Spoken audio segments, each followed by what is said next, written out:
पुरानी यादें ताजा करेंगे जब शो बनाने वाले चूतिया थे और हम भी। तो आओ यार शुरू करते हैं बिना किसी डेडिकेशन के।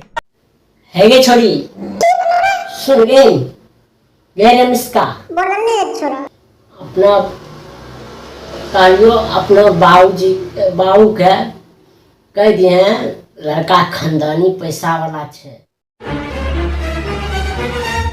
बहुत स्मार्टो छे हाँ दहेज में एको गो नहीं लेबो भगवान के देल सब कुछ छे धन दौलत के कमी नहीं छे घर में 2-4 गो बाप दादा के लगाया हुआ लगल हुआ नींबू के गाछ छे एकदम कागजी नींबू छे कागजी हाँ एक टा नींबू सोना के भाव में बिके छे हाँ एक दू गो एना फेंक दे छिए हाँ माफ करिए कुछ ज्यादा बोल गेलियो तो कह दिए हमर ससुर अहने ये नींबू बेच बेच के अमीर भै जेते नींबू ले लो नींबू।